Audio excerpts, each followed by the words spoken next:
اعوذ باللہ من الشیطان الرجیم بسم اللہ الرحمن الرحیم الحمد لأہلہ والصلاة علی اہلہا اللہم صلی علی محمد وآل محمد وعجل فرجہم۔ سابقہ گفتگو آپ دوستوں کے ذہن میں ہوگی، ایک ہلکی سی دہرائی کر لیتے ہیں اور پھر آج گفتگو کو آگے بڑھاتے ہیں انشاءاللہ۔ نوٹ کر لیں گے تو یہ کام آئیں گی چیزیں انشاءاللہ۔ ایک دفعہ اپنی توفیقات میں اضافے کے لیے صلوات بھیجیے گا۔ اللہم صلی علی محمد وآل محمد وعجل فرجہ۔ گزشتہ گفتگو میں ہماری بات یہاں تھی کہ کچھ مبانی ہیں ہمارے پاس، بنیادیں ہیں، اور ان بنیادوں پہ پھر کچھ نظامات کھڑے ہوتے ہیں۔ اچھا، نہ صرف نظامات کھڑے ہوتے ہیں بنیادوں کے اوپر، بلکہ انہی بنیادوں کے اوپر ہمارا نظریہ، ہمارا عقیدہ، یا عقیدہ خود وہ بنیادوں میں چلا جاتا ہے، ہمارا طرز عمل، ہمارا موقف، ہمارا پوائنٹ آف ویو، یہ ساری چیزیں ان بنیادوں پہ کھڑی ہوتی ہیں۔ اور بنیادیں اگر صحیح ہوں، مضبوط ہوں، یا جو بھی ہوں، بنیادیں صحیح ہوں یا غلط ہوں، انسان جو موقف اپناتا ہے، نظریہ اپناتا ہے، یا یہ اپناتا ہے کہ مجھے کس موقع پہ کہاں کھڑا ہونا ہے، کسی کے حق میں کھڑا ہونا ہے یا کسی کی مخالفت میں کھڑا ہونا ہے، یہ سارے کا سارا ڈیپینڈ کرتا ہے انہی بنیادوں کے اوپر جن کو مبانی کہتے ہیں ہم۔ نہ مبانی کے بغیر نظامات کھڑے ہو سکتے ہیں، نہ خالی مبانی کافی ہیں کہ ان کے بعد نظامات نہ ہوں، دونوں چیزوں کی ہمیں ضرورت ہے۔ یہ ایک بہت ہی مختصر سا خلاصہ ہے سابقہ گفتگو کا۔ آج کی بات یہاں سے شروع کرتے ہیں، اس مثال سے شروع کرتے ہیں کہ اس پورے کرۂ ارض، پوری کائنات کو دیکھیں، پھر اس کے اندر زمین کو دیکھیں، بہت چھوٹی سی زمین لگے گی۔ اس زمین کے اندر آپ اتنے بڑے بر اعظموں کو دیکھیں تو ان میں سے ایک بر اعظم کے ایک ملک کے اندر اتنا سا حصہ، باریک سا ایک پٹی، وہاں پر کیا کیا جا رہا ہے؟ یعنی دنیا کا سب سے بڑا قید خانہ ہے وہ۔ وہاں پہ کیا کیا جا رہا ہے؟ بمباری کی جا رہی ہے، بے گناہوں کو شہید کیا جا رہا ہے، بچوں کو شہید کیا جا رہا ہے، اور دنیا غمگین ہے، دل مغموم ہے انسان کا، انسان پریشان ہے۔ لوگ سڑکوں پہ نکل آئے ہیں، ان ممالک کے لوگ بھی سڑکوں پہ نکل آئے ہیں جن سے توقع نہیں کی جا رہی تھی۔ اچھا، اس کے لیے ایک بڑا بنیادی نقطہ ہے ویسے، یا میں ایک چھوٹا سا حاشیہ لگا دوں، وہ یہ ہے کہ پہلے بھی مظالم ہوتے تھے، لیکن یہ پہلی دفعہ ہو رہا ہے کہ ان مظلوموں کے لیے ایسی ایسی جگہوں پہ مظاہرے ہو رہے ہیں جہاں سے توقع نہیں تھی، واقعا نہیں تھی توقع، اتنی توقع نہیں تھی کہ اتنے بڑے پیمانے پہ لوگ نکلیں گے۔ اس کی بڑی وجہ یہ ہے کہ واقعات کی روایت ہوتی ہے نا، واقعات کو بیان کیا جاتا ہے۔ کون بیان کرتا ہے؟ مظلوم بیان کر رہا ہے یا ظالم؟ پہلے یہ ہوتا تھا ہمیشہ، چونکہ میڈیا ظالم کے اپنے ہاتھ میں تھا، ظالم کی ملکیت تھا اور ابھی تک ہے، وہ اپنی مرضی کی روایت بیان کرتا تھا اس واقعات سے۔ آج حقائق عام لوگوں تک پہنچ رہے ہیں، مظلوموں کے حقائق، سوشل میڈیا کے ذریعے سے، مختلف چیزوں کے ذریعے سے۔ یہ چیز سبب بنی ہے کہ اس روایت کو، کہ جس کا غالباً حصہ ظالم کے ہاتھ میں ہوتا تھا، مظلوموں نے اپنے ہاتھ میں لے لیا۔ مظلوم خود اس وقت اپنی حقیقتوں کی روایت کر رہے ہیں۔ اس چیز سے ایک نقطہ سمجھنے کی ضرورت ہے کہ اگر دنیا کے اندر بڑی تبدیلی چاہتے ہیں تو افکار کے اوپر، لوگوں کی افکار کے اوپر اثر وہ کرے گا روایت جس کے ہاتھ میں ہوگی۔ صحیح بات کو صحیح موقع پہ صحیح انداز میں بیان کرنے کی اہمیت یہاں سے سمجھ میں آتی ہے، اور رہبر معظم کی وہ ساری باتیں یہاں سے سمجھ میں آتی ہیں کہ جس میں جنگ نرم، سافٹ وار کی بات انہوں نے کی ہے، یا افسران جنگ نرم کی بات کی ہے انہوں نے، یا اس طرح کے میڈیا کو استعمال کر کے اپنی حقیقتوں کو اچھے انداز میں بیان کرنے کی بات کی۔ یہ حاشیہ تھا۔ بمباری سے انسان جو ہے نا، وہ واقعی یعنی انسان کا چین چھن جاتا ہے جب انسان وہ ویڈیوز دیکھتا ہے۔ بعض ویڈیوز پوری نہیں دیکھ پاتا انسان، آپ کے ساتھ بھی یہی کیفیت ہے اور ہوگی یقیناً۔ کس طریقے سے وہاں پہ مظالم ڈھائے جا رہے ہیں، کس طریقے سے مکانات کو گرایا جا رہا ہے، لوگ شہید ہو رہے ہیں، گھر میں بیٹھے ہوئے ہیں، چائے پی رہے ہیں، ناشتہ کر رہے ہیں، کھانا کھا رہے ہیں، اچانک سے جو ہے ان میں سے 2-4 زخمی وہیں پہ پڑے ہوئے ہوتے ہیں، باقی ان کے فٹافٹ دیکھ رہے ہوتے ہیں کہ کیا کرنا ہے، کیسے ان کے زخموں کو جو ہے وہ، یا ایمبولینس منگوانی ہے ہی نہیں، ایمبولینس کہاں سے آئے گی، وہ جنریٹرز کے اندر جو ہے جو انرجی جلتی ہے جس سے جنریٹر چلتے ہیں وہ ختم ہو گئی ہے ہاسپٹلس کے اندر، کیا کریں، کہاں جائیں، ایک حصار ہے، ایک جیل ہے، ایک قید خانہ ہے، قید خانے کے اندر مظالم کیے جا رہے ہیں۔ یہ ساری تمثیل، یہ ساری حقیقت جس پہ ہم غمگین ہیں اور ہونا بھی چاہیے، انسانیت دکھی ہے، اس کو میں بنیاد بنا رہا ہوں آج کی گفتگو کی۔ وہ کس طریقے سے؟ وہ ایسے کہ ایک اور بھی بمباری ہے جو انسانیت کے اوپر ہو رہی ہے، جو ہمارے اوپر ہو رہی ہے، جو مظلوموں کے اوپر ہو رہی ہے، لیکن اس بمباری سے ظاہری زخم نہیں ہوتے، اس بمباری سے ظاہری طور پہ شہادتیں نہیں ہوتی ہیں، انسان کا جسم اسی طرح چلتا پھرتا رہتا ہے، جسم کو درد نہیں ہوتا، جب درد نہیں ہوتا ہے تو دکھتا نہیں ہے، جب دکھتا نہیں ہے تو انسان کی توجہ نہیں ہوتی اس چیز کی طرف، لیکن روح شہید ہوتی چلی جا رہی ہے، روحیں قتل ہو رہی ہیں، اور ہمارے قبرستانوں پہ قبرستان بن رہے ہیں، چلتے پھرتے لوگوں کے قبرستان، سمجھ رہے ہیں؟ عمارتیں گر رہی ہیں، کس کی عمارتیں؟ عقیدے کی عمارتیں، نظریے کی عمارتیں، نقطہ نظر کی عمارتیں، ہمارے اخلاق کی عمارت، وہ فکری بمباری ہے، افکار کو ٹارگٹ قرار دیا جا رہا ہے، سوچ کو، ذہن کو، نظریے کو، انسان کے دل میں، ہمارے نوجوانوں کے دل میں، جوانوں کے دل میں شکوک و شبہات ایجاد کیے جا رہے ہیں، شک پیدا کیا جا رہا ہے، شک کے بعد پھر وہ بالکل الہادی بن رہے ہیں، یا وہ مختلف ایسی سائٹس پہ جا رہے ہیں کہ جس میں ان کو بھی نہیں پتہ ہے کہ انجام کیا ہوگا اور کیا نہیں ہوگا۔ یہاں پہ آپ دوستوں کی اہمیت کا پتہ چلتا ہے، علماء کی، طلاب کی، السلام علیکم ورحمۃ اللہ، خوش آمدید، اور اس چیز کی اہمیت کا پتہ چلتا ہے کہ جن لوگوں کے پاس بنیادیں ہیں، جن لوگوں کے پاس کوئی بات ہے کہنے کے لیے، جن لوگوں کے پاس کوئی میسج ہے، اور میسج بھی حقیقی میسج ہے، اس کی اہمیت کیا ہو سکتی ہے۔ یہ تمثیل کے بعد اپنی گفتگو کا پہلا حصہ تھا۔ اب آتے ہیں مقصد کی طرف، یہ مثال دے کے، یہ بات سمجھا کے، یہ درد بیان کر کے، ایک دفعہ اور صلوات بھیجیے گا۔ اللہم صلی علی محمد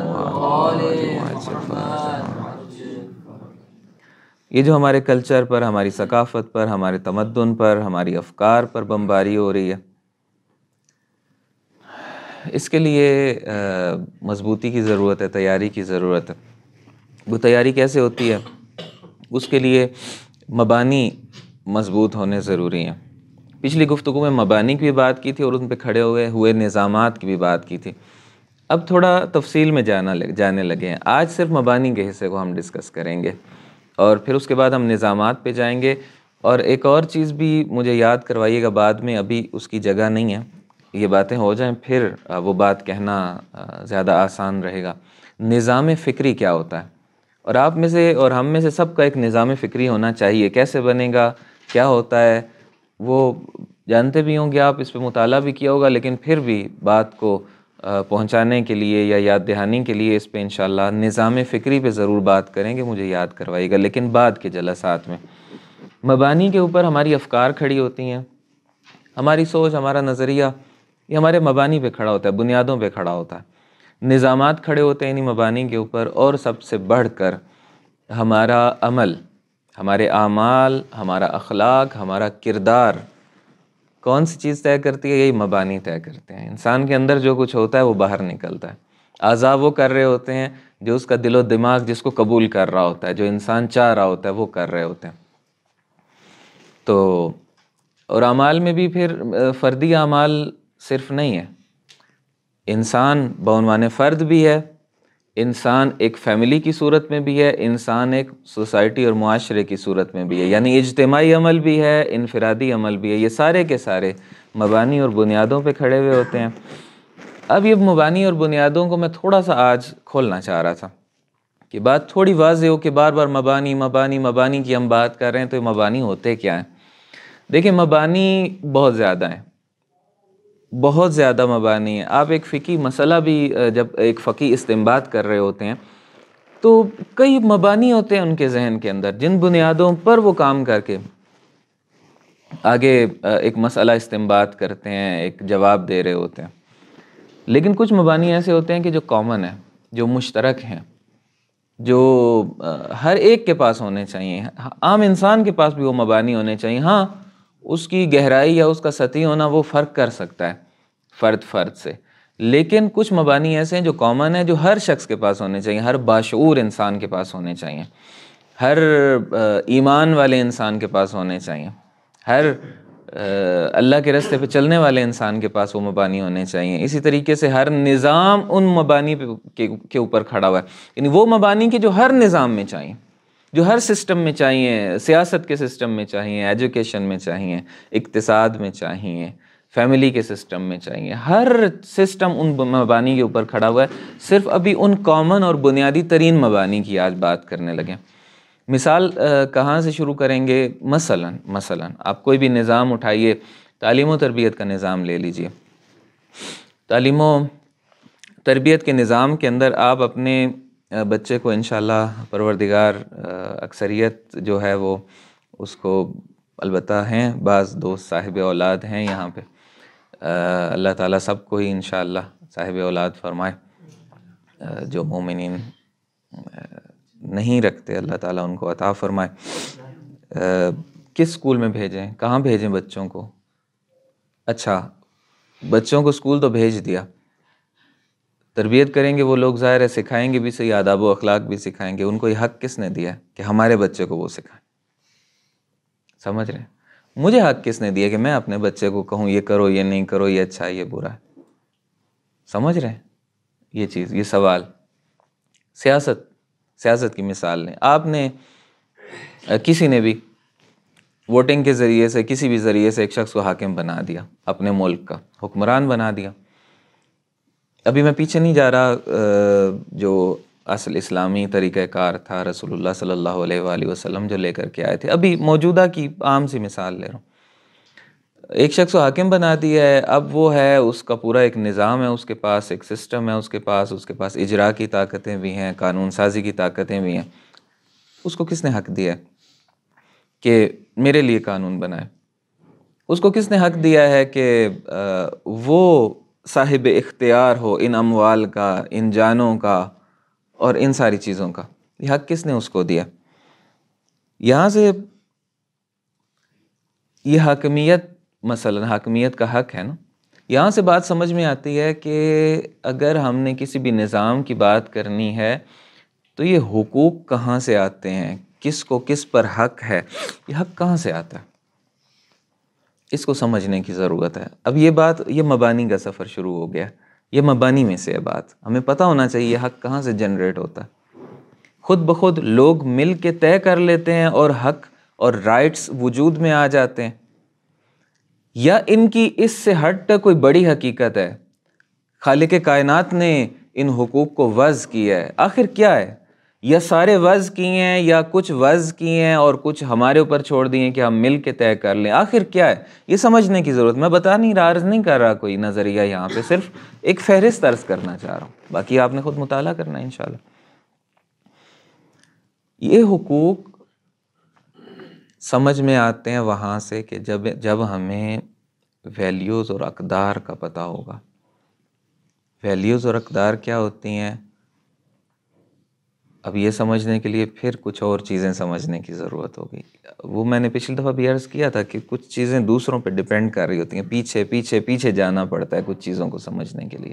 یہ وہی پیچھے جانے کا آج ایک سفر ہے، تھوڑا سا آج مثالوں کے ساتھ ہے، پچھلی دفعہ کلی تھا تاکہ بات تھوڑی اور کھل جائے۔ یہ ویلیوز، یہ ارزشیں جب سمجھ میں آئیں گی تو ہمیں پتہ چلے گا کہ ایک استاد کو یہ حق کہاں سے آیا، چونکہ انسان کی تربیت ایک ویلیو اور ایک ارزش رکھتی تھی، اس کی ایک قیمت تھی۔ انسان کا اچھا اخلاق بنانا ایک ویلیو رکھتا تھا، ایک ارزش رکھتا تھا، ایک قیمت رکھتا تھا، جس کی وجہ سے اللہ تعالیٰ نے والد کو، والدین کو، بڑوں کو یہ حق دیا کہ وہ اپنی اولاد کی تربیت کریں۔ یہ ارزش، یہ ویلیو، یہ قیمت پیدا ہو جاتی ہے اس کام کے اندر، تب یہ حقوق جنریٹ ہوتے ہیں۔ پس حقوق کھڑے ہوئے، نظامات کھڑے ہوئے حقوق کے اوپر، اب سمجھیں اس بات کو، حقوق کھڑے ہوئے ارزشوں، اقدار اور ویلیوز کے اوپر، اور یہی ویلیوز کو سمجھنا کیا ہے، فلسفی ہے اخلاق کی۔ ہمارا جو اخلاق کا پورا نظام اسلام دیتا ہے، اور دنیا کے دیگر مکاتب بھی دیتے ہیں اخلاق کا نظام۔ اب صحیح کون سا ہے، غلط کون سا ہے، یہ پھر ساری وہاں بحثیں ہوتی ہیں۔ بس یہ اخلاق کا نظام سمجھنے کی ضرورت ہے، اور وہ ارزشیں ہم کسی چیز کو ویلیویبل قرار دے دیں، لوگ بیٹھیں، کمیٹی بیٹھے، اقوام متحدہ کے لوگ بیٹھیں اور وہ کہیں کہ یہ ویلیویبل ہے کام، یہ ویلیویبل ہے کام، یہ اقدار ہیں، یہ اقدار ہیں، یا نہیں، اللہ تعالیٰ کی طرف سے آنی ہے، اللہ تعالیٰ کی طرف سے طے ہونا ہے کہ کیا چیز اقدار ہیں اور کیا نہیں ہے۔ اب یہ خود ایک پوری وہاں پہ بحث ہوگی، اقدار جب ہم اور اخلاق ڈسکس کر رہے ہوں گے، اخلاق سارا انہی چیزوں کے گرد گھومتا ہے نا۔ پھر یہ ساری اقدار اور ارزشیں، جب تک ایک اور نقطہ نہیں سمجھ میں آئے گا، ان کی کوئی ویلیو ہی نہیں ہے، مطلب سمجھ نہیں آئیں گی۔ وہ یہ ہے کہ یہ انسان جس کی یہ ویلیوز کی بات کی جا رہی ہے، جس کے بارے میں اقدار کی بات کی جا رہی ہے، ارزشوں کی بات کی جا رہی ہے، اخلاق کی بات کی جا رہی ہے، اور اخلاق کے آگے اگلا مرحلہ حقوق کا ہے، اس کی بات کی جا رہی ہے۔ کون سے انسان کی بات کی جا رہی ہے؟ یہاں طے ہوگا کہ آیا وہ بے اختیار انسان ہے یا اس کے پاس کوئی اختیار بھی ہے۔ اگر تو بے اختیار انسان ہے تو پھر یہ ساری عرض کس کی تربیت کر رہے ہیں؟ پھر وہ تو بے اختیار ہے، اس سے کیا چاہ رہے ہیں ہم؟ ایک حیوان سے کیا چاہتے ہیں ہم؟ ایک حیوان کے لیے قانون بنائے جاتے ہیں، ایک حیوان کے لیے کوئی جزا و سزا رکھی جاتی ہے، ایک حیوان کو یہ کہا جاتا ہے کہ تم نے یہ کام نہیں کیا ہے، چلو جیل میں ڈال رہے ہیں تمہیں۔ نہیں، حیوان کے لیے نہیں، انسان کیا ہے؟ باشعور ہے، سمجھ سکتا ہے، اپنے اختیار سے فیصلہ کر سکتا ہے، رستہ طے کر سکتا ہے، یہ کرنا ہے یہ نہیں کرنا ہے، صحیح ہے؟ بس اگر ارزشوں کو سمجھنا ہے تو انسان کا اختیاری ہونا، انسان کا با اختیار ہونا، اس کو سمجھنا پڑے گا۔ بس نظام سمجھنے کے لیے حقوق کو سمجھنا ضروری ہے، حقوق کو سمجھنے کے لیے ارزشوں، اقدار اور ویلیوز کو سمجھنا ضروری ہے۔ ویلیوز اگر سمجھنی ہے تو یہ سمجھنا پڑے گا کہ انسان صاحب اختیار ہے بھی یا نہیں کہ ہم ویلیوز کی بات کریں۔ اگر صاحب اختیار ہے خاص معنی میں، تب ویلیوز کی بات کوئی معنی رکھے گی۔ بس انسان کا اب انسان شناسی آ رہی ہے یہاں پہ، انسان کو کیسے سمجھنا ہے؟ حقوق اور لاز اور رائٹس کو پہلے ہم نے سمجھنا ہے۔ ان کو سمجھنے کے لیے ان سے بھی پہلے ہمیں ارزشوں اور اقدار کو سمجھنا چاہیے۔ ارزشیں، اقدار بھی نہیں سمجھ میں آئیں گی جب تک انسان کا با اختیار ہونا نہیں سمجھ آئے گا۔ پس انسان کے با اختیار ہونے سے ہمیں بات شروع کرنی چاہیے، سٹارٹنگ پوائنٹ یہ ہونا چاہیے۔ لیکن ایک پرابلم ہو جائے گا یہاں پہ کہ اگر ہم اس کے با اختیار ہونے کو سمجھنے لگ جائیں خود اس کو سمجھے بغیر، تو اس کا اختیار اور آزادی ہمیں نہیں سمجھ میں آئے گی جب تک اصل انسان کو نہیں سمجھ پائیں گے۔ بس آ جائیں پہلے اس کا صاحب اختیار ہونا بھی تب سمجھ میں آئے گا، پہلے خود اس کو سٹڈی کریں کہ یہ انسان ہے کیا جس سے مل کے معاشرہ بنا۔ بس انسان شناسی یہاں ضروری ہے۔ جب انسان کو سمجھیں گے اور اس کا با اختیار ہونا سمجھیں گے تو کچھ چیزیں میں نے یہاں نوٹ کی ہیں کہ مثلا تب ہم ثابت کر پائیں گے کہ انسان مسئول ہے۔ اس سے پوچھا جا سکتا ہے کہ تم نے یہ کیوں کیا اور کیوں نہیں کیا۔ صاحب اختیار ہی نہ ہوتا تو حیوانوں سے کون پوچھتا ہے؟ انسان قابل تعریف یا قابل مذمت تب قرار پا سکتا ہے کہ جب وہ با اختیار انسان ہو، تب اس کی تعریف کی جائے گی کہ ہاں تم نے اپنے اختیار سے شاباش بہت اچھا کام کیا۔ انسان اخلاقی احکامات کا مخاطب قرار پا سکے گا کہ اے انسان یہ چیز اچھی ہے تمہارے لیے، اے انسان یہ چیز بری ہے تمہارے لیے، ان احکام کا مخاطب قرار پا سکے گا۔ امر و نہی بھی اسی طریقے سے ہے، یہ کرو یہ نہ کرو۔ کس انسان کو کہیں گے؟ جو صاحب اختیار ہے، اس کو ہی کہیں گے کہ یہ کرو یہ نہ کرو۔ سزا اور جزا کا قیامت میں مستحق قرار پائے گا۔ دنیا میں قوانین کا وہ بنے گا، موضوع بنے گا کہ اس انسان کے لیے لوگ بیٹھیں، نظامات بنائیں، قوانین بنائیں۔ اور دنیا کی سزائیں اور جزائیں. بس یہ انسان کو سمجھنا ضروری ہے. اب انسان کو جب سمجھیں گے تو ہمیں آ کے پتہ چلے گا کہ اچھا ٹھیک ہے، کون سا انسان صاحب اختیار ہے؟ وہ انسان کے جو صرف بدن نہیں رکھتا ہے، جس نے قبر تک نہیں رہنا ہے، جو ماں کی آغوش سے قبر تک بس اس مختصر وقت کے لیے تھوڑی تخلیق کیا گیا ہے. قبر اس کا آغاز ہے، قبر سے اس کی پرواز شروع ہونی ہے. ہم اس انسان کی بات کرتے ہیں. بدن تو یہی ہے، اس کا مطلب ہے روح. بدن اور روح سے بنا ہوا انسان ہے. روح اساسی ترین حیثیت رکھتی ہے. پس انسان میں اس کی حقیقت کو سمجھنا ہوگا. حقیقت انسانیہ کو اس کی روح تشکیل دیتی ہے. ان چیزوں کو سمجھنا ہوگا، تب وہ انسان کا اختیاری ہونا، اور وہ بات بعد میں سمجھ میں آئیں گی باتیں. اب یہ روح کیا ہے؟ یہ مشترک حقیقت ہے، سارے انسانوں میں. یہ اس طرح سے نہیں ہے کہ اگر انسان کے لیے قوانین بنائے جا رہے ہیں تو کوئی کہے گا جی یہ سرد علاقے والوں کا قانون ہے تو گرم علاقے والوں پہ لاگو نہیں ہوگا، یا یہ سیاہ والوں کا ہے تو سفید والوں پہ لاگو نہیں ہوگا. نہیں، روح مشترک حقیقت ہے سب کے بیچ میں. کیسے؟ انسان کی جو سرنوشت ہے، انسان کا جو ڈیسٹنی ہے، انسان کا جو انجام و اختتام ہے، یہ سارا سب کا مشترک ہے. انسانوں کی فطری خصوصیات مشترک ہیں، انسانوں کی فہم کے ذرائع مشترک ہیں. سارے انسان آنکھوں سے دیکھتے ہیں، سارے انسان کانوں سے سنتے ہیں، سارے انسان وہ جو اندر شعوری اور لاشعوری ان کو صلاحیتیں دی گئی ہیں سمجھنے کی، ان سے سمجھتے ہیں. میلانات و رجحان، توانائیاں، عقل رکھتے ہیں سارے انسان. یہ الگ بات ہے کہ ماحول، غذائیں، گناہ، بہت سی چیزیں ان کو اس عقل کو چھپا دیتی ہیں یا پردہ پڑ جاتا ہے، یہ الگ بات ہے. کمال کی طلب سب انسانوں کے اندر ہے. اسی طریقے سے ہمیشہ زندہ رہنا چاہتا ہے انسان، ہمیشہ جینا چاہتا ہے انسان. اب کوئی کہے گا یہ شہادتیں پھر کہاں سے آتی ہیں؟ شہادتوں کا جذبہ کہاں سے آتا ہے؟ شہادت کا جذبہ یہاں سے آتا ہے کہ وہ انسان جو یہ راز پا جاتا ہے کہ ہمیشہ جینا ہے تو کیسے جینا ہے، اس کا صحیح رستہ کون سا ہے، وہ جا کے شہید ہو جاتا ہے تاکہ وہ ہمیشہ زندہ رہ سکے. انسان ہمیشہ زندہ رہنا چاہتا ہے. یہ سب انسانوں کے اندر مشترک ہے. انسان کسی کی پرستش اور عبادت کرنا چاہتا ہے. یہ سب کے اندر کامن رجحان ہے. آپ تحقیق کر کے دیکھ لیں. آگاہانہ طور پہ انتخاب کرتا ہے رستے کو، وہی مختار ہونا اس کا. انسان کمال مطلق تک پہنچنے کی ہر انسان کے اندر خواہش ہے. یہ دبجہ ایک الگ بات ہے، وہی جیسے میں نے عرض کیا، گناہوں کی وجہ سے، غلط تربیت کی وجہ سے. خود سازی کی قدرت سب کے پاس ہے. اپنے آپ کو اگر کوئی بہتر بنانا چاہتا ہے تو دنیا کا ہر انسان اپنے آپ کو بہتر بنا سکتا ہے، ہر بر اعظم کا انسان. انسان کی حقیقت اس کی روح ہے، انسان کا حقیقی کمال اس کی روح سے ہے. اب جب اس انسان کو سمجھنا ہے تو ایسا انسان خلق کیوں ہوا، اس چیز کو سمجھنا پڑے گا. اصلاً یہ کائنات کیوں خلق ہوئی جس میں ایک حصہ انسان ہے، اس کو سمجھنا ہوگا. اس کو سمجھنا ہوگا تو اس کے لیے خدا کو سمجھنا ہوگا جتنا ہمارے بس میں ہے. بس انسان شناسی سے بھی پہلے خدا شناسی آئے گی، کائنات شناسی آئے گی، خدا شناسی آئے گی. خدا نے نظام احسن میں اس کائنات کو خلق کیا، کیوں کیا، ہدف کیا تھا، یہ سمجھنا ہوگا پہلے، پھر انسان سمجھ میں آئے گا. کیوں یہ عرض کر رہا ہوں؟ چونکہ اس پوری کائنات کے اندر پروردگار نے ایک نظام احسن کو لاگو کیا اور اس میں مصلحت دیکھی ہے مخلوقات کی، تب ان کو خلق کیا.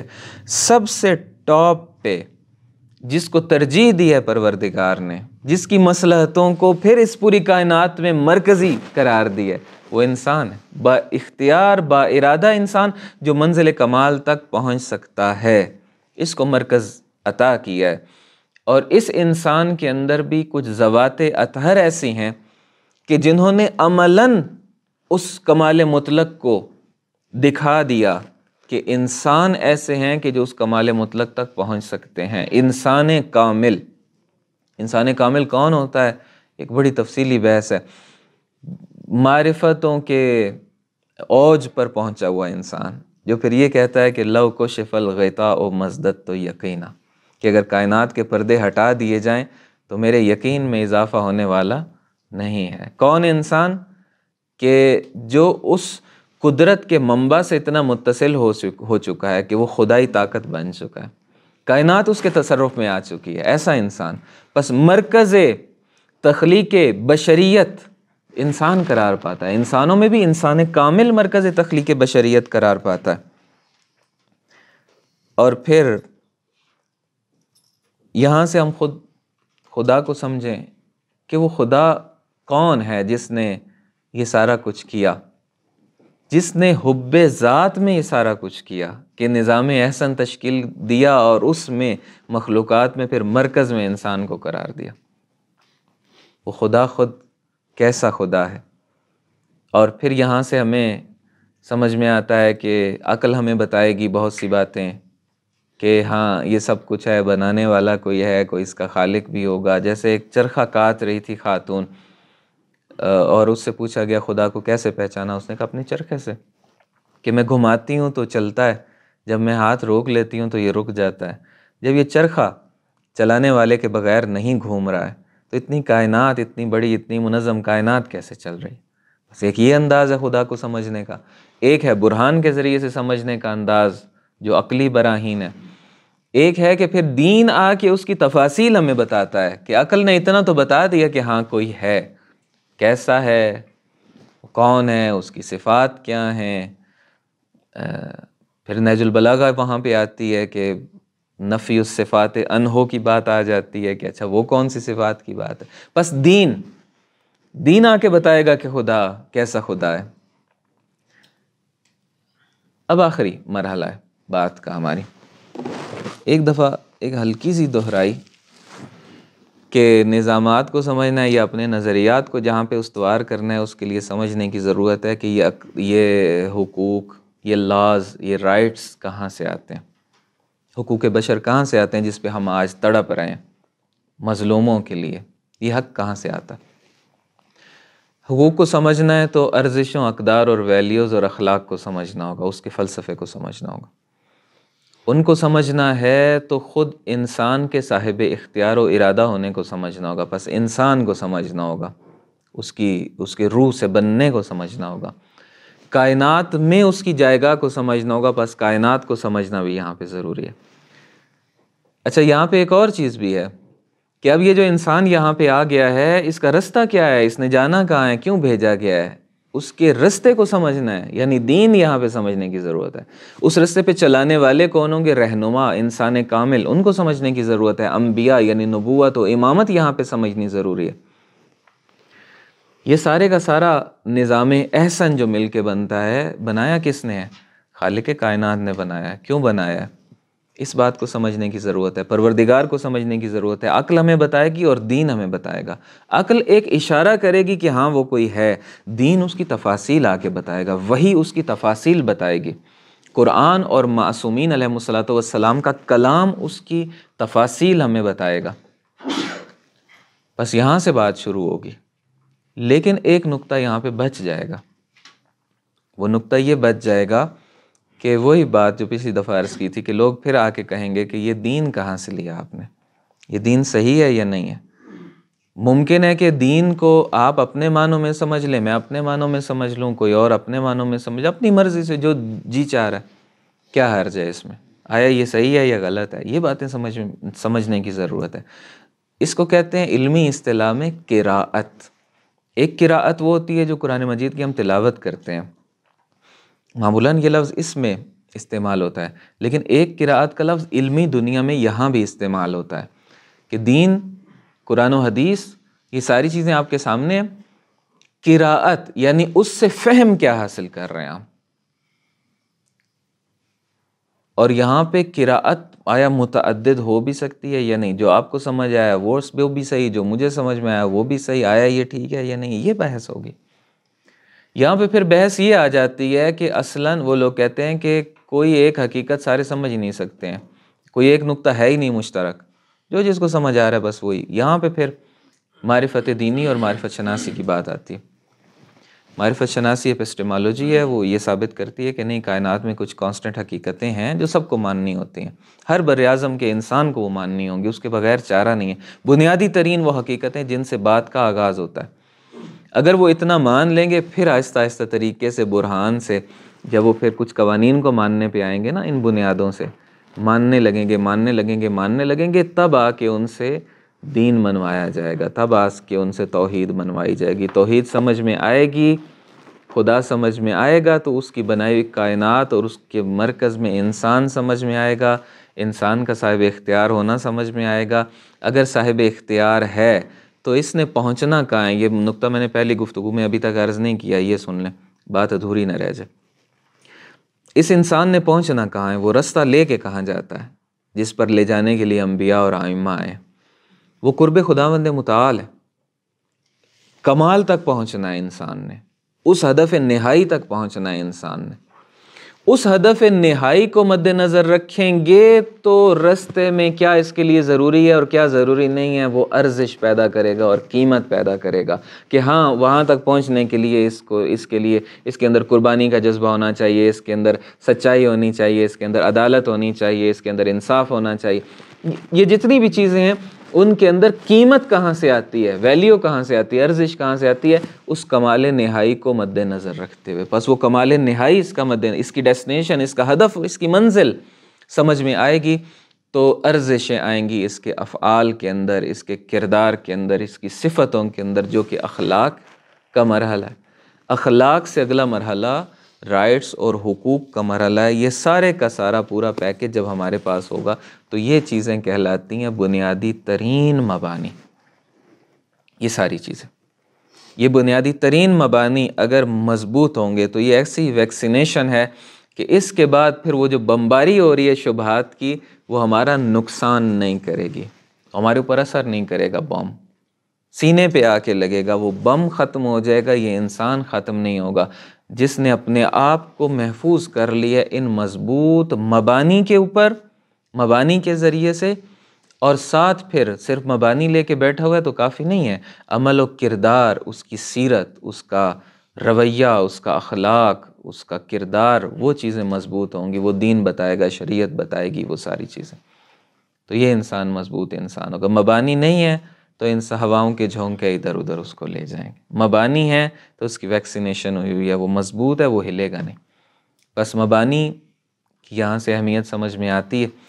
پروردگار سے دعا کرتے ہیں کہ ہمیں ان چیزوں کو سمجھنے کی اور اس بات کو سمجھنے کے بعد عمل کرنے کی توفیق عطا فرمائے، تاکہ ہم اس انداز سے اپنا سکیجول بنائیں، اس انداز سے آگے بڑھیں کہ ہمارے برنامے کا حصہ ہو کہ ہم نے کب کیسے ان مبانی کو اس ترتیب سے مضبوط کرنا ہے۔ اس پہ دورجات بھی موجود ہیں، اس پہ باقاعدہ کورسز بھی بن چکے ہیں ان کی اہمیت کے پیش نظر۔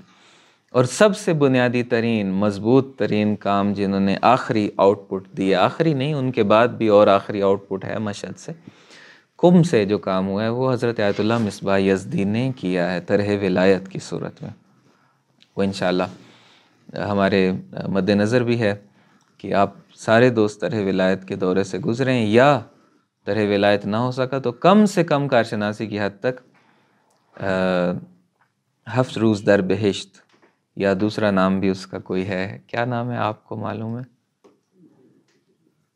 دین وہ دوسرا وہ بھی ہے، دین فطری بھی ہے، ایک اور نام ہے اس دورے کا، برترین آرزو۔ برترین آرزو یہ طرح ولایت سے بھی آسان کر دیا مزید حرم امام رضا علیہ السلام کے شعبہ جوانان نے۔